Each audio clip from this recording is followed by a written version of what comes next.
Hello dear student. Now we are going to discussing the concept of barriers of communication.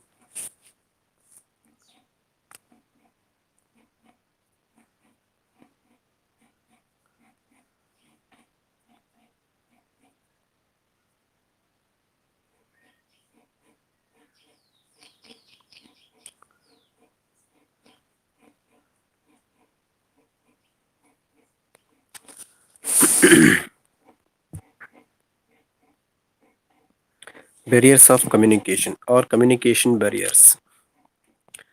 Dear student, the last classes we are discussing about the communications meaning and the importances of communication and the process of communication. Now we are going to discussing about the communication barriers. That means the problems are arised in the communication. ನಾವು ಕಮ್ಯುನಿಕೇಷನ್ಗಳನ್ನ ಮಾಡುವಾಗ ಯಾವುದೆಲ್ಲ ಪ್ರಾಬ್ಲಮ್ಸ್ಗಳು ಬರುತ್ತೆ difficulties in the communication ನಮಗೆ ಕಮ್ಯುನಿಕೇಷನ್ಗಳನ್ನ ಮಾಡುವಾಗ ಆಗುವಂಥ ತೊಡಕುಗಳು ಅಂತ ಹೇಳ್ತವೆ ಕನ್ನಡದಲ್ಲಿ. So here communication barriers are something that prevents us from collectively getting and accepting the messages others use to communicate their information, thoughts, and ideas. Some of the examples of communication barriers are information overload, choosy perceptions, workplaces gossips, semantic and gender differences. So here the communication barriers means nothing but as the problems are arised through the communication. When we are going to communicate with others, some problems will be arises. So it is obstacles that distort or the block the flow of needed informations. So any informations or the ideas will be shared to the another person. In that situation, some problems are arised like gossips. Somebody's are gossips. For example, in the organization, the man and the woman employees will talk each other. Somebody's are gossip created. So it will be creating the barriers to the communication between them. So in the organization, they are the employees, but the somebody's are creating some gossips. So they are totally neglecting that both peoples. So ಇಲ್ಲಿ ಆರ್ಗನೈಸೇಷನಲ್ಲಿ ಒಬ್ಬ ಬಾಯ್ ಮತ್ತು ಲೇಡಿಗಳು maximum ಆಗಿ communication ಮಾಡ್ಕೊಳ್ತಾ ಇದ್ದಾರೆ ಅಂತಂದ್ರೆ ಕೆಲವೊಬ್ರು ಅದಕ್ಕೆ ಬೇರೆ ರೀತಿಯಾದಂಥ ಒಂದು ಕಾರಣಗಳನ್ನ ಕ್ರಿಯೇಟ್ ಮಾಡಿರ್ತಾರೆ. ಆಗ ಏನಾಗುತ್ತೆ ಅಂದ್ರೆ ಅವರಿಬ್ಬರ ಮಧ್ಯದಲ್ಲಿ ಆಗುವಂಥ ಕಮ್ಯುನಿಕೇಶನ್ಗಳು ಬಿಸ್ನೆಸ್ ಕಮ್ಯುನಿಕೇಶನ್ಗಳಾಗಿದ್ರು ಕೂಡ ಅದು ಅವರಿಗೆ ಒಂದು ಪ್ರಾಬ್ಲಮ್ಸ್ ಅನ್ನ ಕ್ರಿಯೇಟ್ ಮಾಡುವಂಥದ್ದು. So like that the communication barrier will be increases. So it is nothing but as the some problems or the obstacles are created between the communication members. So ಯಾರು communication ಮಾಡ್ತಾ ಇದ್ದಾರೆ ಅವರಿಬ್ಬರ ಮಧ್ಯದಲ್ಲಿ ಆಗುವಂಥ ಒಂದು gaps ಅಂತ ಹೇಳ್ಬೋದು, ಪ್ರಾಬ್ಲಮ್ಸ್ ಅಂತ ಕೂಡ ಹೇಳ್ಬೋದು. So this are called as the communication barriers. Then communication barriers are semantic barriers, psychological barriers, organizational barriers, and personal barriers. You know about the semantic barriers.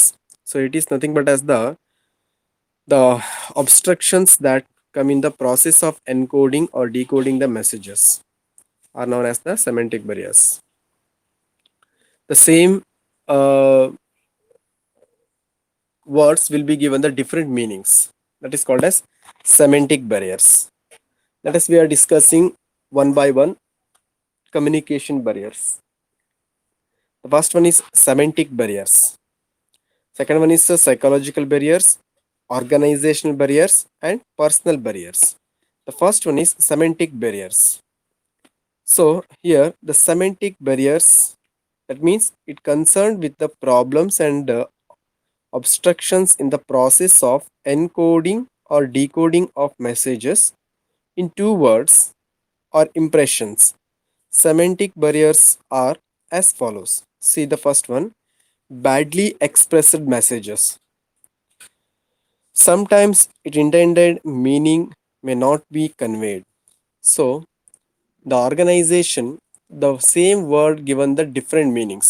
For example, the spellings of Rama and Ramas are same, but the pronunciations are different. That means Rama and Rama. The spellings are same, but one person's are boy and one person's are girl. That is the semantic barriers. The one word given the different meanings. Okay, so that is called as the semantic barrier. So here the example for the semantic barriers are badly expressed messages. Expressed some messages are expressed very badly things. That means sometimes it intended to meaning may not be conveyed. The second example for the semantic barriers are words with different meanings confuses the receivers. The same words but given the different meanings. ಇಲ್ಲಿ ಒಂದೇ ತರನಾದಂಥ ವರ್ಡ್ಸ್ಗಳು ಬೇರೆ ಬೇರೆ ರೀತಿಯಾದಂಥ ಒಂದು meanings ಅನ್ನ apply ಮಾಡುತ್ತೆ, right? So that is called as semantic barriers. ಇಲ್ಲಿ ಏನ್ ಹೇಳ್ತಾರೆ ಅಂತಂದ್ರೆ words with different meanings confuse the receivers. ರಿಸೀವರ್ಸ್ಗಳಿಗೆ ಏನಾಗುತ್ತೆ ಅಂತ ಹೇಳಿದ್ರೆ ಎರಡು ರೀತಿಯಾದಂಥ ಒಂದು ಮೀನಿಂಗ್ಸ್ ಅನ್ನ ಪ್ರೊವೈಡ್ ಮಾಡುತ್ತೆ. ಸೊ ಅದನ್ನ ನಾವು ಸೆಮೆಂಟಿಕ್ ಬೆರಿಯರ್ಸ್ ಅಂತ ಹೇಳಬಹುದು.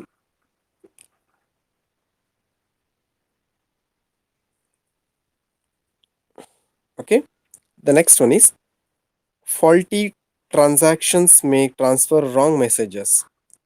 So a different messages will be given the transfers a wrong messages. ಬೇರೆ ಬೇರೆ ರೀತಿಯಾದಂಥ ಮೆಸೇಜಸ್ಗಳು ನಮಗೆ ರಾಂಗ್ ಮೆಸೇಜಸ್ಗಳನ್ನ ಕೊಡುವಂಥದ್ದಕ್ಕೆ ನಮಗೆ ಅಲ್ಲಿ ಕಮ್ಯುನಿಕೇಶನ್ ಮಾಡುವಂಥದ್ದು. ಒಂದೇ ಆರ್ಗನೈಸೇಷನ್ಲಿ ಹೈಯರ್ ಅಥಾರಿಟೀಸ್ ಕೊಡುವಂಥ ಒಂದು ಮೀನಿಂಗ್ಸಿನ ಒಂದು ಆರ್ಡರ್, ಬಟ್ ಅಲ್ಲಿ ಎಂಪ್ಲಾಯೀಸ್ಗಳಿಗೆ ಬೇರೆ ಬೇರೆ ರೀತಿಯಾದಂಥ ಮೆಸೇಜನ್ನು ಕನ್ವೆ ಮಾಡ್ಕೊಳ್ಳುವಂಥ ಒಂದು ಪರಿಸ್ಥಿತಿಗಳನ್ನ ಕ್ರಿಯೇಟ್ ಮಾಡ್ಕೊಂಡಿದ್ರೆ ಅದನ್ನು ಕೂಡ ಸೆಮೆಂಟಿಕ್ ಬೆರಿಯರ್ಸ್ ಅಂತ ಹೇಳ್ತೇವೆ.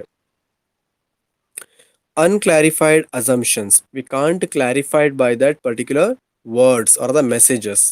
So that is also one of the semantic barriers. ನಮಗೆ ಅಂಡರ್ಸ್ಟ್ಯಾಂಡ್ ಮಾಡ್ಕೊಳ್ಳಿಕ್ಕೆ ಆಗಿರೋದಿಲ್ಲ, ಅನ್ಕ್ಲಾರಿಫೈಡ್ ಕ್ಲಾರಿಫಿಕೇಶನ್ಸೇ ಇರೋದಿಲ್ಲ, ಬಟ್ ನಾವೇನಂತಲೇ ಅರ್ಥ ಮಾಡ್ಕೊಳ್ಬೇಕು ಅಂತಲೇ ಗೊತ್ತಾಗಿರೋದಿಲ್ಲ. ಯಾವುದೋ ಒಂದು ವರ್ಡ್ಸ್ಗಳು, ಮೆಸೇಜಸ್ಗಳು, ಆರ್ಡರ್ಸ್ಗಳು ಹೈಯರ್ ಅಥಾರಿಟೀಸ್ಗಳಲ್ಲಿ ಬೇರೆ ರೀತಿಯಾದಂಥ ಒಂದು ಆರ್ಡರ್ಗಳನ್ನ ಪಾಸ್ ಮಾಡಿರ್ತಾರೆ, ಬಟ್ ನಾವು ಅದನ್ನ ಅಂಡರ್ಸ್ಟ್ಯಾಂಡ್ ಮಾಡ್ಕೊಳ್ಳುವಾಗ ನಮಗೆ ಡಿಫ್ರೆಂಟ್ ವೇದಲ್ಲಿ ಅಂಡರ್ಸ್ಟ್ಯಾಂಡ್ ಆಗಿರುತ್ತೆ. That is called as the unclarified assumption. That means different interpretations may result in confusions.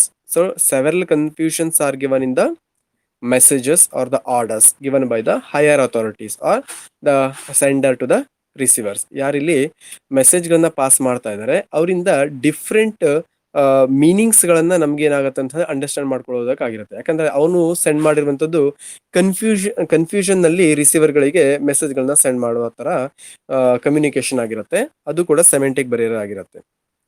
Then technical jargon, technical words may not be understand by the workers. So ಇಲ್ಲಿ ವರ್ಕರ್ಸ್ಗಳಿಗೆ different technical ವರ್ಡ್ಸ್ಗಳನ್ನ send ಮಾಡಿರ್ತಾರೆ. For example, in accounting department they are sending the engineering words or the medical words. It will not understand by that particular department employees. ನಾವಿಲ್ಲಿ ಅಕೌಂಟೆಂಟ್ಸ್ಗಳಿಗೆ ನಾವು ಏನು ಮಾಡ್ತೀವಿ ಅಂದರೆ medical ವರ್ಡ್ಸ್ಗಳನ್ನ send ಮಾಡ್ಬೋದು, ಅಥವಾ ಮೆಡಿಕಲ್ ಇರುವಂಥ ಒಬ್ಬ ಎಂಪ್ಲಾಯೀಸ್ಗಳಿಗೆ ಅಕೌಂಟಿಂಗ್ ವರ್ಡ್ಸ್ಗಳನ್ನ ಸೆಂಡ್ ಮಾಡಿದಾಗ ಅವರಿಬ್ಬರಿಗೆ ಏನಾಗುತ್ತೆ ಅಂತಂದರೆ ಮಿಸ್ಅಂಡರ್ಸ್ಟ್ಯಾಂಡಿಂಗ್ ಆಗುವಂಥದ್ದು, ಅಲ್ಲಿ ಅಂಡರ್ಸ್ಟ್ಯಾಂಡ್ ಆಗುವಂಥದ್ದೇ ಇರೋದಿಲ್ಲ. That is the technical differences. The words are totally different from the departments. ಬೇರೆ ಬೇರೆ ಡಿಪಾರ್ಟ್ಮೆಂಟ್ಗಳಿಗೆ ಬೇರೆ ಬೇರೆ ಡಿಪಾರ್ಟ್ಮೆಂಟ್ನ ಒಂದು ಮೀನಿಂಗ್ಸ್ ಅನ್ನ ಹೇಳಿದಾಗ ಏನಾಗುತ್ತೆ, ಅಥವಾ ಮೆಸೇಜ್ಗಳನ್ನ ಸೆಂಡ್ ಮಾಡಿದಾಗ ಅದನ್ನ ಅವ್ರಿಗೆ ಅಂಡರ್ಸ್ಟ್ಯಾಂಡ್ ಮಾಡ್ಕೊಳ್ಳಿಕ್ಕೆ ಆಗಿರೋದಿಲ್ಲ, ಕ್ಲಾರಿಫಿಕೇಶನ್ ಸಿಕ್ಕಿರೋದಿಲ್ಲ. So that means semantic barriers. The semantic barrier is nothing but as the one word given the different meanings. ಒಂದು ವರ್ಡ್ಸ್ಗಳು, ಒಂದು ಮೆಸೇಜಸ್ಗಳು ಬೇರೆ ಬೇರೆ ಮೀನಿಂಗ್ ಅನ್ನ ಇಲ್ಲಿ ಪ್ರೊವೈಡ್ ಮಾಡೋದಕ್ಕೆ ನಾವು ಸೆಮೆಂಟಿಕ್ ಬರಿಯರ್ಸ್ ಅಂತ ಹೇಳ್ತೇವೆ. ಅಂದ್ರೆ ಕಮ್ಯುನಿಕೇಶನ್ ಗಳನ್ನ ಮಾಡುವಾಗ ಅದು ಕನ್ಫ್ಯೂಷನ್ ಗಳನ್ನ ಕ್ರಿಯೇಟ್ ಮಾಡುತ್ತೆ, ಡಿಫಿಕಲ್ಟೀಸ್ ಗಳನ್ನ ಪ್ರೊವೈಡ್ ಮಾಡುತ್ತೆ. ಸೊ ಆಗ ಏನಾಗುತ್ತೆ, ಕಮ್ಯುನಿಕೇಶನ್ಗಳು ಗ್ಯಾಪ್ ಆಗ್ಬೋದು, ಅಥವಾ ಕಮ್ಯುನಿಕೇಶನ್ಗಳು ಕಟ್ ಆಗ್ಬೋದು, ಕಮ್ಯುನಿಕೇಶನ್ಗಳು ಬ್ರೋಕ್ ಆಗ್ಬೋದು. ಸೊ ಇದಕ್ಕೆ ನಾವು ಸೆಮೆಂಟಿಕ್ ಬರಿಯರ್ಸ್ ಅಂತ ಹೇಳ್ತೀವಿ. That is one of the problems created in the communications. That is first barriers of communication, that is semantic barriers. The same meaning, the same messages given the different meanings. Okay, that is semantic barriers.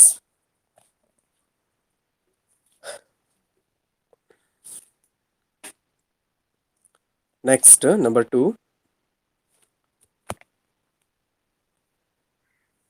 psychological or emotional barriers.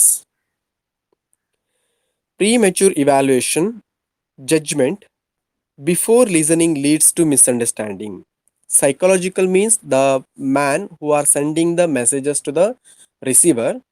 Here the receiver can understand differently about the sender messages. That means it will be created the psychological, okay, are the emotional barriers. ನಮಗೆ psychological ಆಗಿ ಅಥವಾ ನಾವು emotional ಆಗಿ ಬೇರೆ ರೀತಿಯಾದಂಥದ್ದೇ ಕಮ್ಯುನಿಕೇಶನ್ಗಳಲ್ಲಿ understand ಮಾಡ್ಕೊಳ್ಳುವಂಥದ್ದು, ಅದಕ್ಕೆ ನಾವು psychological R emotional barriers ಅಂತ ಹೇಳ್ತೇವೆ. That means premature evaluation. ನಾವು ಇವ್ಯಾಲ್ಯೂಯೇಷನ್ ಮಾಡೋಕ್ಕಿಂತ ಪೂರ್ವದಲ್ಲೇ ನಾವೇನ್ ಮಾಡ್ತೀವಿ, ಡಿಸೈಡ್ ಮಾಡ್ಬಿಡ್ತೇವೆ, ಡಿಸಿಷನ್ಗಳನ್ನ ತೆಗೆದುಕೊಂಡು ಬಿಡ್ತೇವೆ. ಎಮೋಷನಲ್ ಆಗ್ಬಿಟ್ಟು ನಾವೇನ್ ಮಾಡ್ತೀವಿ ಅಂತಂದ್ರೆ ಡಿಸಿಷನ್ಗಳನ್ನ ಇಮಿಡಿಯೇಟ್ ಆಗಿ ತೆಗೆದುಕೊಂಡಿರ್ತೇವೆ. We are not discuss with other departments or the higher authorities. So here the judgment before listening leads to misunderstanding. So before discussing with the other departments, we are taken directly the decisions. So ನಾವು ಬೇರೆ ಬೇರೆ ಡಿಪಾರ್ಟ್ಮೆಂಟ್ಗಳ ಜೊತೆಯಲ್ಲಿ, higher ಅಥಾರಿಟಿಗಳ ಜೊತೆಯಲ್ಲಿ ಆಗಿರ್ಬೋದು, manager ಜೊತೆಗಳ discuss ಮಾಡೋಕ್ಕಿಂತ ಪೂರ್ವದಲ್ಲೇ ನಾವೇನ್ ಮಾಡ್ತೀವಿ ಅಂತ ಡಿಸಿಷನ್ ತಗೊಂಡ್ಬಿಡ್ತೀವಿ ಸಡನ್ ಆಗಿ. ಸೊ ಅದು ನಮ್ಮ ಮೈಂಡ್ ಸೆಟ್ ಅನ್ನ ಡಿಸೈಡ್ ಮಾಡಿರುತ್ತೆ. ಸೊ ನಮ್ಮ ಮೈಂಡ್ ಸೆಟ್ ಏನು ಅಂಡರ್ಸ್ಟ್ಯಾಂಡ್ ಆಗುತ್ತೆ ಅದನ್ನ ನಾವು ಏನ್ ಮಾಡ್ತೀವಿ ಅಲ್ಲಿ ಡಿಸೈಡ್ ಮಾಡಿಬಿಟ್ಟು ಡಿಸಿಷನ್ ತಗೊಳ್ತೀವಿ. ಅದಕ್ಕೆ ನಾವೇನ್ ಹೇಳ್ತೀವಿ ಅಂತಂದ್ರೆ ಸೈಕಾಲಜಿಕಲ್ ಆರ್ ಎಮೋಷನಲ್ ಬ್ಯಾರಿಯರ್ಸ್ ಅಂತ ಹೇಳ್ತೇವೆ. That means premature evaluation. ಮೊದಲೇ ನಾವು ಇವ್ಯಾಲ್ಯೂಯೇಷನ್ ಮಾಡ್ಕೊಂಡ್ಬಿಟ್ಟು ಡಿಸೈಡ್ ಮಾಡ್ಬಿಡ್ದು. ಇನ್ನು ಎಕ್ಸಾಮ್ ಅನ್ನ ಕ್ರಿಯೇಟ್ ಮಾಡ್ಕೊಳ್ತೇವೆ ಅಂತ ಹೇಳಿದಾಗಲೇ ಒಬ್ಬ ವ್ಯಕ್ತಿಗಳನ್ನ ನಾವು ಏನ್ ಮಾಡ್ತೀವಿ ಅಂತಂದ್ರೆ ಅವನ ಮೇಲೆ ಇವ್ಯಾಲ್ಯೂಯೇಷನ್ ಮಾಡ್ಬಿಡ್ದು. ಅವನ ಆ ವ್ಯಕ್ತಿ ತುಂಬಾ ಶಾರ್ಪ್ ಇದ್ದಾನೆ, ಅಥವಾ ಅವನು ಫಸ್ಟ್ ಬರ್ತಾನೆ, ಅಥವಾ ಅವನು ತುಂಬಾ ಹೈ ಸ್ಕೋರ್ ಅನ್ನ ಮಾಡ್ತಾನೆ ಅಂದ್ಬಿಟ್ಟು ಡಿಸೈಡ್ ಮಾಡುವಂಥದ್ದು. ಬಟ್ ಇನ್ನು ಎಕ್ಸಾಮ್ ಆಗಿರೋದಿಲ್ಲ. ಎಕ್ಸಾಮ್ ಆದ್ಮೇಲೆ ನಮ್ಗೆ ಏನಾಗುತ್ತೆ ಅಂತಂದ್ರೆ ಎಕ್ಸಾಕ್ಟ್ ನಮಗೆ ರಿಸಲ್ಟ್ ಸಿಗುವಂಥದ್ದು. But before the exam we are finalise the result. ನಾವು ಎಕ್ಸಾಮ್ ಮಾಡೋಕ್ಕಿಂತ ಪೂರ್ವದಲ್ಲೇ ರಿಸಲ್ಟ್ ಅನ್ನ ಅನಲೈಸ್ ಮಾಡ್ಬಿಡ್ತೇವೆ, ಅಥವಾ ರಿಸಲ್ಟ್ ಅನ್ನ ಫೈಂಡ್ ಔಟ್ ಮಾಡ್ಬಿಡ್ತೇವೆ, ಅನೌನ್ಸ್ ಮಾಡ್ಕೊಬಿಡ್ತೇವೆ. ಸೊ ಅದಕ್ಕೆ ಏನ್ ಹೇಳ್ತೀವಿ ಅಂತಂದ್ರೆ ಪ್ರಿಮ್ಯಾಚೂರ್ ಇವ್ಯಾಲ್ಯೂಯೇಷನ್ ಅಂತ ಹೇಳ್ತೇವೆ, ಅಥವಾ ಎಮೋಷನಲ್ ಇವ್ಯಾಲ್ಯೂಯೇಷನ್ ಬರಿಯರ್ಸ್ ಅಂತ ಹೇಳುವಂಥದ್ದು. Second one is lack of attention or poor listening may disappoint the employees. Lack of attention. So attentions ಅನ್ನ ಕೊಟ್ಟಿರೋದಿಲ್ಲ. ಏನಾದ್ರೂ ಒಂದು ಇನ್ಫಾರ್ಮೇಶನ್ಸ್ ಅನ್ನ ಮೀಟಿಂಗ್ಸ್ ಅಲ್ಲಿ ಹೇಳುವಾಗ ಅಟೆನ್ಷನ್ಸ್ ಇರೋದಿಲ್ಲ, ಎಲ್ಲೋ ಒಂದ್ ಕಡೆ ಲಕ್ಷ್ಯ ಇಟ್ಕೊಂಡಿರ್ತಾರೆ. So that imaginations world will be created by the employees mind. Employee mind ಅಲ್ಲಿ ಏನಾಗುತ್ತೆ, ಏನೇನೋ ಒಂದು ಇಮ್ಯಾಜಿನೇಷನ್ ಮಾಡ್ಕೊಳ್ತಿರ್ತಾರೆ, ಯಾವ್ದೋ ಒಂದು ಫಿಲ್ಮ್ಗಳನ್ನ ನೋಡಿರ್ತಾರೆ, ಅದ್ರ ಬಗ್ಗೆ ಇಮ್ಯಾಜಿನೇಷನ್ ಮಾಡ್ಕೊಳ್ತಿರ್ತಾರೆ. ಮೀಟಿಂಗ್ಸ್ ಗಳಲ್ಲಿ ಕಾನ್ಸಂಟ್ರೇಷನ್ ಗಳನ್ನ ಮಾಡಿರೋದಿಲ್ಲ. ಸೊ ಆಗ ಏನಾಗುತ್ತೆ ಅಂತಂದ್ರೆ ಸೈಕಾಲಜಿಕಲಿ ಅವರು ಚೇಂಜಸ್ ಆಗ್ತದೆ. ಅದು ಕೂಡ ಒಂದು ಕಮ್ಯುನಿಕೇಶನ್ಸ್ ಅಲ್ಲಿ ಪ್ರಾಬ್ಲಮ್ ಆಗುತ್ತೆ. ಏನಾದ್ರು ಒಂದು ಕ್ವಶನ್ಸ್ ಅನ್ನ ಕೇಳಿದಾಗ ಅದಕ್ಕೆ ಡಿಫ್ರೆಂಟ್ ಆನ್ಸರ್ಸ್ ಅನ್ನ ಪ್ರೊವೈಡ್ ಮಾಡ್ಬಿಡ್ತಾರೆ, ರಿಲೇಟೆಡ್ಸೇ ಇರೋದಿಲ್ಲ. ಅಂತದಕ್ಕನೆ ನಾವೇನ್ ಹೇಳ್ತೀವಿ ಅಂತಂದ್ರೆ ಸೈಕಾಲಜಿಕಲ್ ಆರ್ ಎಮೋಷನಲ್ ಬ್ಯಾರಿಯರ್ಸ್ ಅಂತ ಹೇಳುವಂಥದ್ದು. So that is lack of attention or poor listening may disappoint the employees. So poor listening, ಅವರಿಗೆ ಕೇಳುವಂತ ಪೇಷನ್ಸ್ ಇರೋದಿಲ್ಲ ಮೀಟಿಂಗ್ಸ್ ಗಳಲ್ಲಿ, ಅಥವಾ ಹೈಯರ್ ಅಥಾರಿಟೀಸ್ ಗಳಲ್ಲಿ ಟ್ರೈನಿಂಗ್ಸ್ ಅನ್ನ ಪ್ರೊವೈಡ್ ಮಾಡಿದಾಗ ಅದನ್ನ ಟ್ರೈನಿಂಗ್ಸ್ ಅನ್ನ ಕೇಳುವಂತ ಒಂದು ಪೇಷನ್ಸ್ ಇರೋದಿಲ್ಲ. ಸೊ ಅಂತ ಸಿಚುವೇಶನ್ ಅಲ್ಲಿ ಇದು ಕಮ್ಯುನಿಕೇಶನ್ ಗಳಲ್ಲಿ ಬ್ಯಾರಿಯರ್ಸ್ ಆಗಿ ಕ್ರಿಯೇಟ್ ಆಗುತ್ತೆ, ಪ್ರಾಬ್ಲಮ್ಸ್ ಆಗಿ ಕ್ರಿಯೇಟ್ ಆಗುತ್ತೆ. Losses by transmission and poor retentions. When oral communication passes through various levels, it destroys the structures of the messages or leads to transmission of inaccurate messages. So here the losses by transmission and poor retentions. So maximally poor retentions will be given by the employees. So here it will be destroy the structures of the messages to lead to transmissions of inaccurate messages. ನಮಗೆ exact ಮೆಸೇಜ್ಗಳನ್ನ show ಮಾಡ್ಲಿಕ್ಕೆ ಆಗಿರೋದಿಲ್ಲ, inaccurate ಆಗಿ ಅದು show ಮಾಡಿರುತ್ತೆ. Okay, the next one is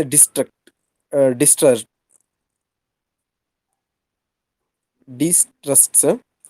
If the parties do not believe each other, they cannot understand each other's messages in its original sense. In the organization, the parties or the employees are not believe each others. ಒಬ್ಬ ವ್ಯಕ್ತಿಯನ್ನ ನಾವು ನಂಬಿದ್ರೆ ಮಾತ್ರ ಅವನ ಹೇಳುವಂತ ಮೆಸೇಜಸ್ಗಳನ್ನ ನಾವು understand ಮಾಡ್ಕೊಳ್ಳೋದಕ್ಕೆ ಅಥವಾ deep ಆಗಿ ನಾವು ಅದನ್ನ ಡಿಸ್ಕಸ್ ಮಾಡ್ಕೊಳ್ಳೋದಕ್ಕೆ ಹೆಲ್ಪ್ ಆಗುವಂಥದ್ದು. ಬಟ್ ಇಲ್ಲೇನಾಗುತ್ತೆ ಅಂತಂದ್ರೆ the each employees are the each members are not believe each other. ಇಬ್ರು ಕೂಡ ಒಬ್ಬರನ್ನೊಬ್ರು ಅಂಡರ್ಸ್ಟ್ಯಾಂಡ್ ಮಾಡ್ಕೊಂಡಿರೋದಿಲ್ಲ, ಒಬ್ಬರೊಬ್ಬರ ಮೇಲೆ ನಂಬಿಕೆ ಇರೋದಿಲ್ಲ. ಸೊ ಅವಾಗ ಏನಾಗುತ್ತೆ, ಕಮ್ಯುನಿಕೇಶನ್ಗಳು ಗ್ಯಾಪ್ ಆಗುವಂತ ಸಿಚುವೇಶನ್ ಸ್ಟಾರ್ಟ್ ಆಗುತ್ತೆ. ಒಬ್ಬ ವ್ಯಕ್ತಿ ತುಂಬಾ ಶಾರ್ಪ್ ಇದ್ರು ಕೂಡ ಅವನ ಮೇಲೆ ಏನಾಗುತ್ತೆ, ಅನದರ್ ವ್ಯಕ್ತಿಗಳು ಏನ್ ಮಾಡ್ತಾರೆ ಅಲ್ಲಿ ಬಿಲೀವೇ ಇರೋದಿಲ್ಲ, ಅಂದ್ರೆ ಅವನಿಗೆ ನಂಬಿಕೆ ಇಟ್ಕೊಂಡಿರೋದಿಲ್ಲ. ಸೊ ಅವ್ನು ಹೇಳುವಂತ ಅಥವಾ ಅವನ ಪರ್ಸನಲ್ ಏನಾದ್ರು ಪ್ರಾಬ್ಲಮ್ಸ್ ಗಳಿದ್ರೆ ಆ ಪರ್ಸನಲ್ ಪ್ರಾಬ್ಲಮ್ಸ್ ಬೇರೆಯಾಗಿ ನೋಡ್ಕೊಂಡು ಅದನ್ನ ಬಿಸ್ನೆಸ್ ಗಳಲ್ಲಿ ಇನ್ಪುಟ್ ಮಾಡಿದಾಗ ಅದೇನಾಗುತ್ತೆ ಅಂತಂದ್ರೆ ಬ್ಯಾರಿಯರ್ಸ್ ಆಗಿ ಕ್ರಿಯೇಟ್ ಆಗುತ್ತೆ. Set that is called as psychological barriers or the emotional barriers.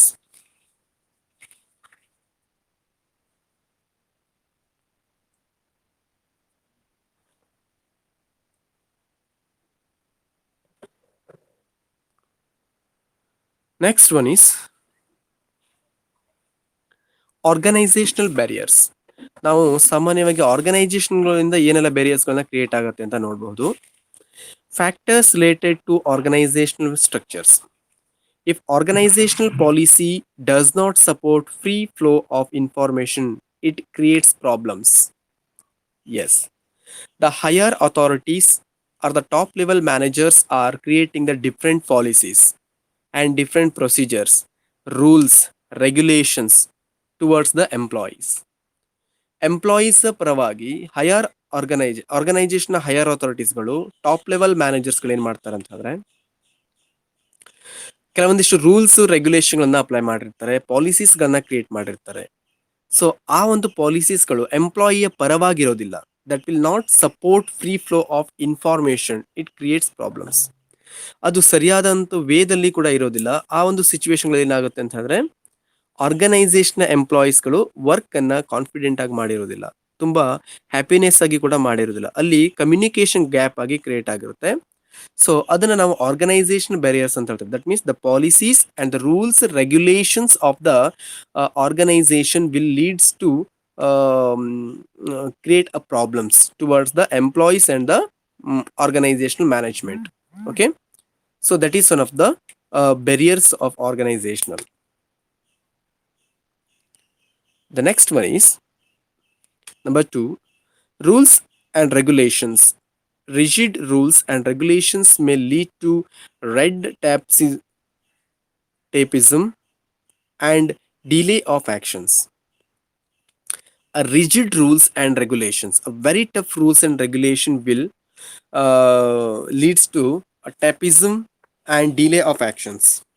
Sometime the organization will take on the good actions, but the very tough and the very rigidity of the rules and regulation will leads to uh, employees will not work with a confident and zeals. ಇಲ್ಲಿ ತುಂಬಾ tough ಆದಂಥ rules ರೆಗ್ಯುಲೇಷನ್ಸ್ಗಳನ್ನ ಪಾಲಿಸೀಸ್ಗಳನ್ನ ಆರ್ಗನೈಸೇಷನ್ಗಳಲ್ಲಿ apply ಮಾಡಿದಾಗ ಎಂಪ್ಲಾಯೀಸ್ಗಳು ಅದನ್ನ confident ಆಗಿ ತಗೊಂಡಿರೋದಿಲ್ಲ, ಅಥವಾ ಅದನ್ನ ತುಂಬಾ importance ಆಗಿಬಿಟ್ಟು ತಗೊಂಡಿರೋದಿಲ್ಲ. ಅಲ್ಲಿ ವರ್ಕ್ಗಳು ಕೂಡ ತುಂಬಾ ಡಿಲೇ ಆಗುವಂಥದ್ದು. ಅವರಿಗೆ ತುಂಬಾ ರಿಜಿಡ್ ಇದ್ದಾಗ, ಅಂದ್ರೆ ಆರ್ಗನೈಸೇಷನ್ ಟಾಪ್ ಲೆವೆಲ್ಗಳಲ್ಲಿ ತುಂಬಾ ರಿಜಿಡಿಟಿ ಇರುತ್ತೆ, ಮತ್ತು ಅಲ್ಲಿ ಟೆನ್ಷನ್ಸ್ಗಳು ಕ್ರಿಯೇಟ್ ಆದಾಗ, ಮೋಟಿವೇಶನಲ್ ಇಲ್ದಿದ್ದಾಗ, ಅಥವಾ ಅವರಿಗೆ ಸಪೋರ್ಟಿವ್ ಇಲ್ದಿದ್ದಾಗ, ಆಗ ಏನಾಗುತ್ತೆ ಅಂತಂದ್ರೆ ಕಮ್ಯುನಿಕೇಶನ್ಗಳು ಏನಾಗುತ್ತೆ, ಗ್ಯಾಪ್ ಆಗುತ್ತೆ. ಹೈಯರ್ ಅಥಾರಿಟೀಸ್ ಮತ್ತು ಎಂಪ್ಲಾಯೀಸ್ಗಳ ಮಧ್ಯದಲ್ಲಿ ಕಮ್ಯುನಿಕೇಶನ್ ಗ್ಯಾಪ್ ಆಗಿಬಿಟ್ಟು ಅಲ್ಲಿ ಏನಾಗುತ್ತೆ ಅಂತಂದ್ರೆ ವರ್ಕ್ಗಳು ತುಂಬಾ ಡಿಲೇ ಆಗುತ್ತೆ, ವರ್ಕ್ಗಳು ಕೂಡ ತುಂಬಾ ಸ್ಲೋ ಆಗಿ ಸ್ಟಾರ್ಟ್ ಆಗಿಬಿಟ್ಟು ಎಂಡ್ ಆಗುವಂಥದ್ದು. ಸೊ ಆಗ ಆರ್ಗನೈಸೇಷನಲ್ಲಿ ಪ್ರೊಡಕ್ಷನ್ ಆಗುತ್ತೆ ತುಂಬಾ ಕಡಿಮೆ ಆಗುವಂಥದ್ದು. Okay, then status conscious managers may not allow subordinates to express their feelings freely. The status conscious managers may not allow subordinates to express their feelings freely. So free ಆಗಿ ಮ್ಯಾನೇಜರ್ಸ್ಗಳು subordinate ಜೊತೆಲಿ moment ಅನ್ನ ಮಾಡಿರೋದಿಲ್ಲ. So ಏನಾದರೂ ಒಂದು ಎಂಪ್ಲಾಯೀಸ್ಗಳಿಗೆ ಹೆಲ್ಪ್ಗಳು ಬೇಕು ಅಂತ ಹೇಳಿದ್ರೆ ಅಲ್ಲಿ ತುಂಬಾ ರಿಜಿಡ್ ಇರುವಂಥದ್ದು, ತುಂಬಾ ಸ್ಟ್ರಿಕ್ಟ್ ಆಗಿ ಮ್ಯಾನೇಜರ್ಸ್ ಅಲ್ಲಿ ಅವರನ್ನ ನಡೆಸ್ಕೊಳ್ಳುವಂಥದ್ದು. ಸೊ ಈ ರೀತಿ ಪ್ರಾಬ್ಲಮ್ಸ್ಗಳಿದ್ದಾಗ ಅವರಿಬ್ಬರ ಮಧ್ಯದಲ್ಲಿ ಕಮ್ಯುನಿಕೇಶನ್ಗಳು ತುಂಬಾ ಗ್ಯಾಪ್ ಆಗುತ್ತೆ, ಹಾಗೆ ಪ್ರೊಡಕ್ಷನ್ಗಳು ಕೂಡ ತುಂಬಾ ಕಡಿಮೆ ಆಗುವಂಥದ್ದು. There is no a feeling free between the higher authorities and the lower authorities. So higher authorities to the employees, higher authorities top level managers ಅಥವಾ ಸಬಾರ್ಡಿನೇಟ್ಸ್ಗಳು ಎಂಪ್ಲಾಯಿ ಜೊತೆಲಿ ಫ್ರೀ ಆಗಿ ಫೀಲಿಂಗ್ಸ್ಗಳನ್ನ ಶೇರ್ ಮಾಡ್ಕೊಂಡಿರೋದಿಲ್ಲ. ಸೊ ಎಂಪ್ಲಾಯೀಸ್ಗಳ ಒಂದು ಫೀಲಿಂಗ್ಸ್ಗಳಿಗೆ ಅವರು ಯಾವುದೇ ರೀತಿ ಕೂಡ ಸಪೋರ್ಟ್ನು ಕೂಡ ಮಾಡಿರ್ದಿದ್ದಾಗ ಅಲ್ಲಿ ಏನಾಗುತ್ತೆ ಅಂತಂದ್ರೆ ಕಮ್ಯುನಿಕೇಶನ್ ಬ್ಯಾರಿಯರ್ಸ್ ಆಗಿ ಕ್ರಿಯೇಟ್ ಆಗುತ್ತೆ. Then complexity in organisation structure results in delay and distortions. So organizational complexity will be given a bad result or the delay in the distortions. So ಅಲ್ಲಿ ವರ್ಕ್ಗಳಲ್ಲಿ ಕೂಡ ಏನಾಗುತ್ತೆ ಅಂತಂದ್ರೆ ತುಂಬಾ ಡಿಲೇಗಳನ್ನ ಕೊಡುವಂಥದ್ದಾಗಿ ಕ್ರಿಯೇಟ್ ಆಗುತ್ತೆ. So this are all the organisational barriers. Next one is personal barriers of superiors and subordinates. So superior means the higher authorities and the subordinates means the co-workers. So here personal barriers. What are the personal barriers? The first one is fear of challenge to authority may without or suppresses a particular communication. Fear will be held in the higher authorities or the subordinates. So they are not going to take a challenging in the organization. So ಇಲ್ಲಿ ಆರ್ಗನೈಸೇಷನ್ಗಳಲ್ಲಿ challenging ಇರುವಂತ ವರ್ಕ್ಗಳನ್ನ accept ಮಾಡ್ಕೊಳ್ಳೋದಕ್ಕೆ ತುಂಬಾ ಹೆದರ್ತಾರೆ. ಯಾರಂತಾರೆ higher authorities ಇರುವಂತ ಕೆಲವೊಬ್ಬ ಮೆಂಬರ್ಸ್ಗಳಾಗಿರ್ಬೋದು ಅಥವಾ ಸಬಾರ್ಡಿನೇಟ್ಸ್ಗಳು. For example, ಒಬ್ಬ workers ತುಂಬಾ ಚೆನ್ನಾಗಿ work ಮಾಡ್ತಿದ್ರು ಅಂತಂದ್ರೆ ಅವನಿಗೆ ಪ್ರಮೋಷನ್ ಕೊಟ್ಬಿಟ್ಟು ಹೈಯರ್ ಅಥಾರಿಟೀಸ್ಗಳಲ್ಲಿ ಅಥವಾ ಹೈಯರ್ ಅಸೈನ್ಮೆಂಟ್ ಅನ್ನ ಪ್ರೊವೈಡ್ ಮಾಡಿದಾಗ ಸೊ ಅದನ್ನ ತಗೊಳ್ಳಿಕ್ಕೆ ಅವನ್ ಏನ್ ಮಾಡ್ತಾನೆ, ಹಿಂಜರಿಕೆ ಮಾಡುತ್ತೆ. ಯಾಕಂದ್ರೆ ಅದರಲ್ಲಿ ಫಿಯರ್ಗಳು ಕ್ರಿಯೇಟ್ ಆಗುತ್ತೆ, ಹೆದರಿಕೆಗಳಿರುವಂತದ್ದು. ಏನಾಗುತ್ತೋ ಏನೋ, ನನ್ನ ಹತ್ರ ಅದನ್ನ ಸಾಧ್ಯ ಆಗುತ್ತಿಲ್ವೋ ಮಾಡ್ಲಿಕ್ಕೆ, ಅಥವಾ ನಾನು ಆ ವರ್ಕ್ ಅನ್ನು ತಗೊಂಡಾಗ ಎಲ್ಲಿ ನಾವು ಅಲ್ಲಿ ಲಾಸ್ ಆಗ್ಬಿಡ್ತೀನೋ ಅಥವಾ ಲೂಸ್ ಆಗ್ಬಿಡ್ತೀನೋ ಹೇಳುವಂತ ಒಂದು ಫಿಯರ್ನೆಸ್ ಕ್ರಿಯೇಟ್ ಆಗಿರುತ್ತೆ. So that is the personal barriers of the higher authorities or the superiors or the subordinates. So ಅಲ್ಲಿ ವರ್ಕ್ ಮಾಡುವಂತ ಎಂಪ್ಲಾಯೀಸ್ ಗಳಲ್ಲಿ ಒಂದು ಫಿಯರ್ನೆಸ್ ಕ್ರಿಯೇಟ್ ಆಗಿದ್ರು ಕೂಡ ಅದು ಅವರ ಪರ್ಸನಲ್ ಬೇರಿಯರ್ಸ್ ಆಗಿ ಕ್ರಿಯೇಟ್ ಆಗುತ್ತೆ. Then lack of confidences of superior in his subordinates. So ಕಾನ್ಫಿಡೆನ್ಸ್ಗಳು ತುಂಬಾ ಕಡಿಮೆ ಇರುವಂತದ್ದು. ಯಾವುದೇ ರೀತಿಲೂ ಕೂಡ ನಾನು ಆ ಒಂದು ವರ್ಕ್ ಅನ್ನ ಕಂಪ್ಲೀಟ್ ಮಾಡ್ತೇನೆ ಹೇಳುವಂತ ಒಂದು ಆ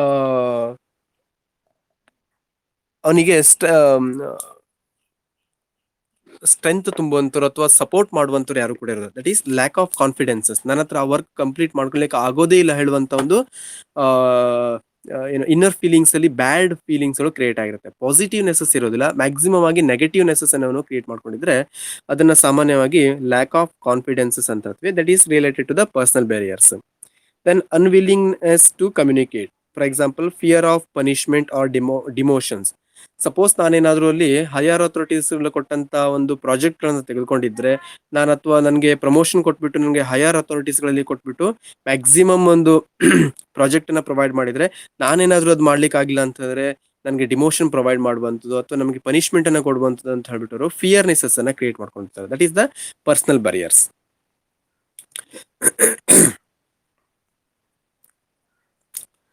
Lack of proper incentives stops the subordinates to offer useful suggestions.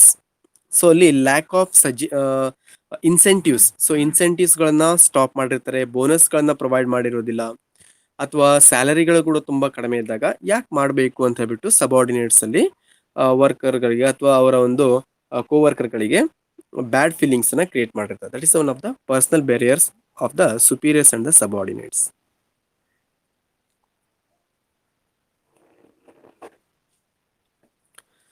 So the next one is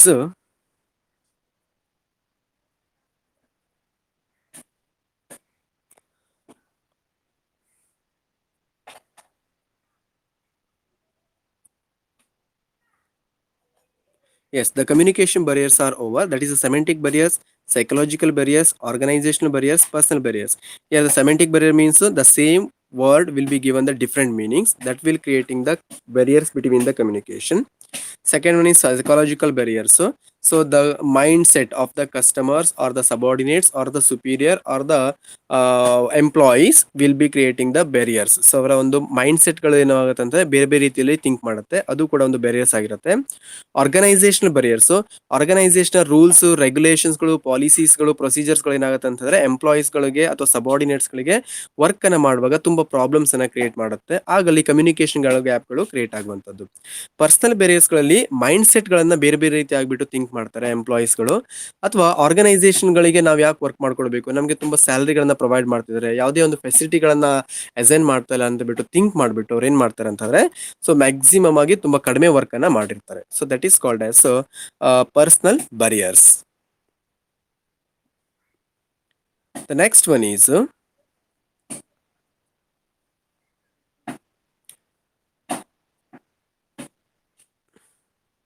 how to overcome communication barriers. Communication barriers ಅನ್ನ ಯಾವ ರೀತಿಯಲ್ಲಿ ಓವರ್ಕಮ್ ಅನ್ನ ಮಾಡಬೇಕು, ಸೊ ಅದನ್ನ ಯಾವ ರೀತಿಯಲ್ಲಿ ನಾವು ರಿವೋಕ್ ಅನ್ನ ಮಾಡ್ಕೊಳ್ಬೇಕು ಹೇಳುವಂಥದ್ದು. The first one is be aware of language, message and tone. So what we are using the languages, what we are given the messages and how we are expressing that messages to the receivers. ಯಾವ tone ಅಲ್ಲಿ ಅದನ್ನ ಹೇಳ್ತಾ ಇದ್ದೇವೆ. So you are very good, so you are very good, so you are very good, so this is like a different tones. So ನಾವೇನ್ ಹೇಳ್ತೀವಿ ಅಂದ್ರೆ ಒಂದೇ ಒಂದು ಮೆಸೇಜ್ಗಳನ್ನ ಬೇರೆ ಬೇರೆ ರೀತಿಯಾದಂತಹ ಟೋನ್ಸ್ಗಳಲ್ಲಿ ಹೇಳಿದವಾಗ ಅದನ್ನ ಅಂಡರ್ಸ್ಟ್ಯಾಂಡ್ ಮಾಡ್ಕೊಳ್ಳುವಂತ ಪರ್ಸನ್ಸ್ಗಳಿಗೆ ಏನಾಗುತ್ತದು ಅಂತ ಹೇಳಿದ್ರೆ ಬೆರಿಯರ್ಸ್ ಆಗಿ ಕ್ರಿಯೇಟ್ ಆಗಿರುತ್ತೆ. ಸೊ ನಾವು ಫ್ರೀ ಆಗಿ ಹೇಳಿದಾಗ ಅಥವಾ ಸ್ಮೂತ್ ಆಗಿ ಹೇಳ್ಬಹುದು, ಅಥವಾ ಒಂದು ವರ್ಡ್ಸ್ ತುಂಬಾ ಸ್ಟ್ರಾಂಗ್ ಆಗಿ ಕೂಡ ಹೇಳ್ಬಹುದು. ಸೊ ಅದು ಆಪೋಸಿಟ್ ಇರುವಂತ ಅಥವಾ ರಿಸೀವ್ ಮಾಡುವಂತ ಪರ್ಸನ್ಗಳ ಮೇಲೆ ಡಿಪೆಂಡ್ ಆಗಿರುವಂತದ್ದು. That is be aware of language, what we are using the languages. There is no different meanings is given in the same words. ಒಂದು ವರ್ಡ್ ಅಲ್ಲಿ ಬೇರೆ ಬೇರೆ ರೀತಿಯಾದಂತ ಮೀನಿಂಗ್ಸ್ ಅನ್ನ ಅಂಡರ್ಸ್ಟ್ಯಾಂಡ್ ಮಾಡ್ಕೊಳ್ಳೋ ರೀತಿ ಇರಬಾರ್ದು. ಸೊ ಅಲ್ಲಿ ಒಂದೇ ಮೀನಿಂಗ್ಸ್ ಗಳಿಗೆ ಒಂದೇ ವರ್ಡ್ ಗಳನ್ನ ಯೂಸ್ ಮಾಡುವಂತ ಒಂದು ಲ್ಯಾಂಗ್ವೇಜ್ ಗಳನ್ನ ಯೂಸ್ ಮಾಡಿಬಿಟ್ಟು ಆ ಒಂದು ಮೆಸೇಜ್ ಅನ್ನ ಸೆಂಡ್ ಮಾಡುವಂತದ್ದು. So that is one of the B aware of language, message and tones. The sender should ensure that the message should be structured in clear and simple language. That means the language must be used very simple to understand the employees. The tone of the message should not harm the feelings of the receiver. Yes, the smooth tone will be given to the messages to the receivers. As far as possible, the contents of the message should be concise, and unnecessary use of technical word should be avoided. There is no technical word will be used in the messages. A free languages and the feeling free and free tones will be used in the messages. It will be helps to the receivers. So that is one of the overcome of the communication. The second one is consult others before communication. So whatever we are given the messages to the others, here we have to convey with the other person or the consult with the other person. So if the organization are going to take a decision, here they have to consult with others. ಇಲ್ಲಿ organisation ಮೆಂಬರ್ಸ್ಗಳು ಯಾವುದೇ ಒಂದು ಡಿಸಿಷನ್ಗಳನ್ನ ತೆಗೆದುಕೊಳ್ಳುವಾಗ ಬೇರೊಬ್ಬ ವ್ಯಕ್ತಿಗಳನ್ನ consult ಮಾಡಿಬಿಟ್ಟು ಅಲ್ಲಿ ಡಿಸಿಷನ್ಗಳನ್ನ ತಗೊಳ್ಳುವಂಥದ್ದು, ಅಥವಾ experience ಪರ್ಸನ್ಗಳನ್ನ ಜೊತೆಯಲ್ಲಿ ಅವರು ಡಿಸ್ಕಸ್ ಮಾಡಿಬಿಟ್ಟು ಒಳ್ಳೆ ಡಿಸಿಷನ್ಗಳನ್ನ ತೆಗೆದುಕೊಳ್ಳುವಂಥದ್ದು. So here, when you are planning the communication, suggestions should be invited from all the individuals concerned. Its main benefit will be that all those peoples who are consulted at the time of preparing the communication, preparation will add to the success of the communication system. That means the higher authorities or the lower authorities or the subordinates will taken the will given the messages to the other person. Here they have to consult with the experienced peoples, how we are communicate with others. ನಾವು ಬೇರೆ ಜೊತೆಲಿ ಯಾವ ರೀತಿ communication ಮಾಡ್ಕೊಳ್ಬೇಕು ಹೇಳೋದನ್ನ higher authorities experienced people ಜೊತೆಯಲ್ಲಿ discuss ಮಾಡಿಬಿಟ್ಟು ನಾವಲ್ಲಿ ಒಂದು ಫೈನಲೈಸೇಷನ್ ಮಾಡ್ಕೊಳ್ಳುವಂಥದ್ದು. ಸೊ ಅದಕ್ಕೆ ನಾವೇನು ಹೇಳ್ತೀವಿ ಅಂತಂದ್ರೆ ಕನ್ಸಲ್ಟ್ ಅದರ್ಸ್ ಬಿಫೋರ್ ಕಮ್ಯುನಿಕೇಶನ್. ಒಬ್ಬರ ಜೊತೆಲಿ ನಾವು ಕಮ್ಯುನಿಕೇಶನ್ ಮಾಡ್ಕೊಳ್ಳುವಾಗ ಒಬ್ಬ ಹೈಯರ್ ಅಥಾರಿಟಿ ಜೊತೆಯಲ್ಲಿ ನಾವೇನ್ ಮಾಡ್ಬೇಕಲ್ಲಿ ಕನ್ಸಲ್ಟ್ ಅನ್ನ ಮಾಡ್ಕೊಳ್ಬೇಕಾಗುತ್ತೆ. So that is called as the one of the overcome of communication barriers. Next,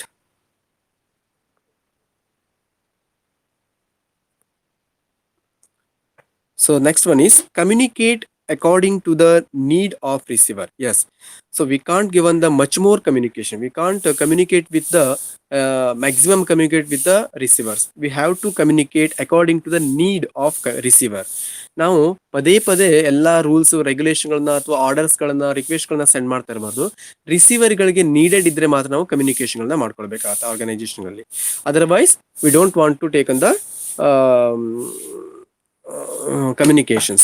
Here, the sender of the communication should organize the formations of the message not according to his or her level, but the she should he or she should keep in mind the point of understanding or the surrounding of the receivers. ಅವನು ಎಷ್ಟು percentage understand ಮಾಡ್ಕೊಂಡಿದ್ದಾನೆ ಅದ್ರ ಮೇಲೆ depend ಆಗ್ಬಿಟ್ಟು ನಾವೇನ್ ಮಾಡ್ಬೇಕಲ್ಲಿ communication ಮಾಡ್ಕೊಳ್ಬೇಕು. Suppose ರಿಸೀವರ್ಗೆ ಏನು understand ಆಗಿಲ್ಲ ಅಂತ ಹೇಳಿದ್ರೆ ಅಗೇನ್ ನಾವು ಅಲ್ಲಿ ಕಮ್ಯುನಿಕೇಶನ್ ಮಾಡಬಹುದು. ಸಪೋಸ್ ಅವನಿಗೆ ಮ್ಯಾಕ್ಸಿಮಮ್ ಅಂಡರ್ಸ್ಟ್ಯಾಂಡ್ ಆಗಿದೆ ಅಂತ ಹೇಳಿದ್ರೆ ಮತ್ತೆ ನಾವು ಮ್ಯಾಕ್ಸಿಮಮ್ ಕಮ್ಯುನಿಕೇಶನ್ ಮಾಡ್ಕೊಳ್ಳಿಕ್ಕೆ ಹೋಗಿರಬಾರ್ದು. So that is the communication according to the need of receiver. ರಿಸೀವರ್ಗಳಿಗೆ ನೀಡೆಡ್ ಇದ್ರೆ ಮಾತ್ರ ನಾವು ಕಮ್ಯುನಿಕೇಶನ್ ಅನ್ನ ಮಾಡ್ಕೊಳ್ಬೇಕು. Then consistency of messages. The message sent to the receiver should not be self opposing. It should be in unity with the objectives, programs, policies and techniques of the organization. When new information has to be sent in lay of the old one, it should always make a declarations of the change. Otherwise, it can raise some doubts and queries of the same. So, consistency of messages. That means understanding of the messages will be given to the receivers. The tough messages or the different technical words will not be used in the communication. ನಾವು ಕಮ್ಯುನಿಕೇಶನ್ಗಳನ್ನ ಮಾಡುವಾಗ technical ಮೆಸೇಜ್ಗಳನ್ನ ಅಥವಾ technical ವರ್ಡ್ಸ್ಗಳನ್ನ use ಮಾಡ್ದೇನೆ free of cost ಅವನಿಗೆ understand ಆಗುವಂತ ಒಂದು ವರ್ಡ್ಸ್ಗಳನ್ನ ಯೂಸ್ ಮಾಡಿಬಿಟ್ಟು ಕಮ್ಯುನಿಕೇಟನ್ನ ಮಾಡ್ಕೊಳ್ಬೇಕಾಗತ್ತೆ. Make sure to receive proper feedback. So we must be taken the feedback whether the receiver will be understand by the messages or not. Like that, we have to receiving a proper feedback from that particular receivers. The reason for feedback is to find out whether the receiver has appropriately understood the meaning of the information received. In face to face communication, the replay of the receive can be understood. But in the case of written communication or other form of communications, some correct process of feedback should be adopted by the senders. Yes, ನಾವು face to face ಕಮ್ಯುನಿಕೇಶನ್ಗಳನ್ನು ಮಾಡುವಾಗ ನಾವೇನು ಮಾಡ್ಬೋದು, direct ಆಗಿ feedback ಅನ್ನ ತಗೊಳ್ಬೋದು, ನಿಮ್ಗೆ understand ಆಯ್ತಾ ಇಲ್ವಾ ಅಂತ ಹೇಳ್ಬಿಟ್ಟು. ಬಟ್ ಇಲ್ಲಿ ಓವರಲ್ ರಿಟರ್ನ್ ಕಮ್ಯುನಿಕೇಶನ್ ಮಾಡ್ಕೊಳ್ಳುವಾಗ we must take on the feedback from the receiver. ನಮಗೆ ರಿಟರ್ನ್ ಕಮ್ಯುನಿಕೇಶನ್ ಮಾಡ್ಕೊಂಡಾಗ ಆ ರಿಸೀವರ್ಗಳಿಗೆ ಅದು ಅಂಡರ್ಸ್ಟ್ಯಾಂಡ್ ಆಯ್ತು ಇಲ್ಲಿ ಹೇಳ್ಬಿಟ್ಟು ನಮಗೆ ಗೊತ್ತಾಗಿರೋದಿಲ್ಲ. ಸೊ ಅದಕ್ಕೋಸ್ಕರ ನಾವೇನು ಮಾಡ್ಬೇಕಂತಂದ್ರೆ ನನ್ನ ಹತ್ರ ರಿಟರ್ನ್ ಅಕ್ಸೆಪ್ಟೆಡ್ ಅಥವಾ ರಿಟರ್ನ್ ಫೀಡ್ಬ್ಯಾಕ್ ಗಳನ್ನ ತೆಗೆದುಕೊಳ್ಬೇಕಾಗತ್ತೆ. So this are all the different methods under the overcome of the communication barriers. Okay, the next concept will be discussed in the next classes. Thank you.